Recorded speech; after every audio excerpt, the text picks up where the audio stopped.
السلام علیکم ورحمۃ اللہ وبرکاتہ نحمدہ ونصلی ونسلم علی رسولہ النبی الکریم اما بعد اعوذ باللہ من الشیطان الرجیم بسم اللہ الرحمن الرحیم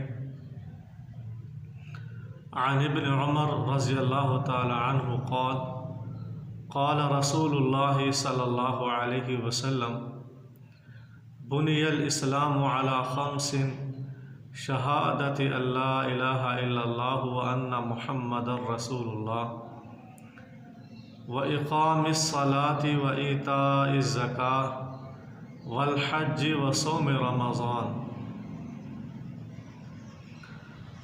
یہ حدیث حضرت عبداللہ بن عمر رضی اللہ تعالی عنہ سے روایت ہے۔ وہ کہتے ہیں کہ نبی کریم صلی اللہ علیہ وسلم نے ارشاد فرمایا کہ اسلام کی بنیاد 5 چیزوں پر رکھی گئی ہے۔ اسلام کے 5 ارکان ہیں۔ ارکان یہ رکن کی جمع ہے۔ رکن ستون کو کہا جاتا ہے، پلر کو کہا جاتا ہے۔ جب کوئی بڑا گھر بنایا جاتا ہے تو اس کے درمیان میں پلر کھڑے کیے جاتے ہیں تاکہ عمارت جو ہے قائم رہے۔ تو اسلام جو ہے ان 5 چیزوں پر قائم ہے۔ بنی الاسلام علی خمس، اسلام کی بنیاد 5 چیزوں پر قائم ہے۔ نمبر 1، پہلا رکن شہادت اللہ الہ الا اللہ وان محمد رسول اللہ، گواہی دینا کہ اللہ تعالیٰ کے علاوہ کوئی حقیقی معبود نہیں ہے اور بے شک محمد صلی اللہ علیہ وسلم اللہ تعالیٰ کے رسول ہیں۔ پہلا رکن کلمہ شہادہ ہے۔ اس کے 2 جز ہیں، کلمہ توحید اور رسالت۔ ان دونوں کا اقرار کرنا اسلام کا پہلا رکن ہے اور یہ دونوں لازمی ہیں۔ اسی طرح اسلام کا یہ دروازہ ہے۔ ہم اس وقت تک اسلام کے اندر داخل نہیں ہو سکتے جب تک ہم ان دونوں چیزوں کو قبول نہیں کر لیتے۔ اگر آپ کا عقیدہ توحید درست نہیں ہے اور پیارے پیغمبر صلی اللہ علیہ وسلم پر صحیح معنوں میں ایمان نہیں ہے، پھر آپ کا کوئی عمل اور کوئی عبادت قابل قبول نہیں ہو سکتی۔ یہ بنیادی جو ہے چیز ہے کہ انسان کو کلمہ شہادہ پر مکمل یقین ہونا چاہیے اور اس کا اقرار کرنا چاہیے۔ یہ اسلام کا پہلا رکن ہے۔ اعمال جو ہے، عبادات جو ہیں، یہ بعد میں ہیں۔ اعمال اور عبادات اس وقت قبول ہوں گی جب ہمارا یہ پہلا رکن جو ہے مکمل ہوگا۔ اسی طرح دوسرا رکن وَإِقَامِ الصَّلَاةِ، نماز کو قائم کرنا۔ نماز کو قائم کرنے کا مطلب یہ ہے کہ اس کو جو ہے ان کے اوقات پر پڑھنا اور نماز کو ہمیشہ پڑھنا۔ دن اور رات میں جو 5 نمازیں ہم پر فرض ہیں، 5 نمازوں کو دن اور رات میں ادا کرنا، پڑھنا ان کے اوقات میں جماعت کے ساتھ، یہ اقام الصلاۃ۔ اور اسی طرح نماز کو مکمل جو ہے سنت نبوی کے مطابق پڑھنا، یہ اقام الصلاۃ ہے۔ قرآن مجید میں بھی اللہ تبارک و تعالی نے ہمیں حکم دیا، مومنوں کی پہچان اور صفت بیان فرمائی کہ متقین اور مومن وہ لوگ ہوتے ہیں یقیمون الصلاۃ، جو نماز کو قائم کرتے ہیں، اس کو ادا کرتے ہیں، اس کو سنت کے مطابق، اور 5 وقت جو نماز فرض ہے 5 نمازیں پڑھتے ہیں اور ان کے اوقات پر پڑھتے ہیں۔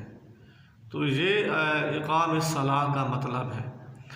اسلام کا تیسرا رکن وایتاء الزکاة، زکوٰۃ کو دینا۔ یہ بھی اہم ترین رکن ہے۔ صاحب مال پر جو ہے سال میں 1 مرتبہ زکوٰۃ ادا کرنا یہ فرض ہے، لازمی ہے۔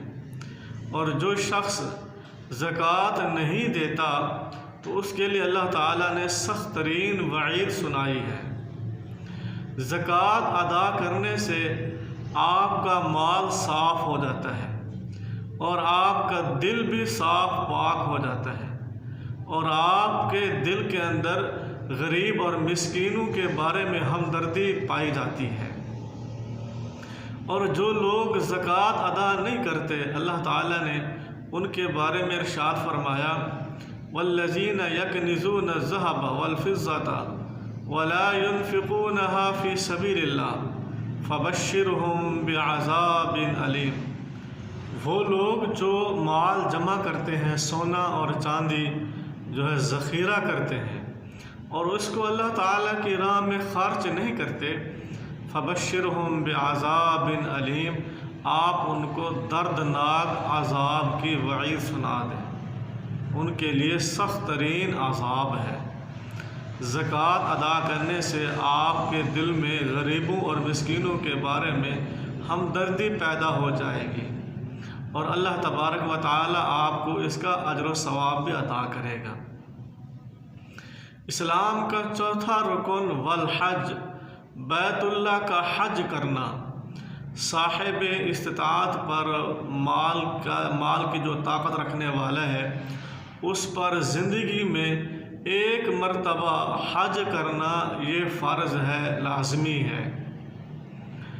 اور جو شخص جو ہے حج ادا نہیں کرتا، صاحب استطاعت بھی ہے، مال و دولت والا بھی ہے، وہ اتنا اس کے پاس مال و دولت ہے کہ وہ اگر حج کرنا چاہے تو کر سکتا ہے، لیکن پھر بھی حج نہیں کرتا، تو وہ گناہگار انسان ہے۔ اس نے ایک فریضہ جو ہے چھوڑا ہوا ہے۔ زندگی میں 1 مرتبہ حج کرنا یہ صاحب استطاعت پر فرض ہے، لازمی ہے۔ اسلام کا 5واں رکن وصوم رمضان، رمضان کے روزے رکھنا، رمضان کے مہینے کے روزے رکھنا یہ لازمی ہے، یہ فرض ہے۔ اللہ تبارک و تعالی نے ارشاد فرمایا یا ایھا الذین آمنوا کتب علیکم الصیام کما کتب علی الذین من قبلکم لعلکم تتقون۔ اے مومنو، تم پر روزے فرض کیے گئے ہیں جس طرح تم سے پہلے لوگوں پر روزے فرض کیے گئے تھے۔ روزے فرض ہونے کا مقصد کیا ہے؟ لعلکم تتقون، تاکہ تم متقین بن جاؤ، پرہیزگار بن جاؤ، اور آخرت میں جہنم کے عذاب سے بچ جاؤ۔ تو یہ اسلام کے 5 ارکان ہیں، رکن ہیں، ان کو اپنانا لازمی چیز ہے۔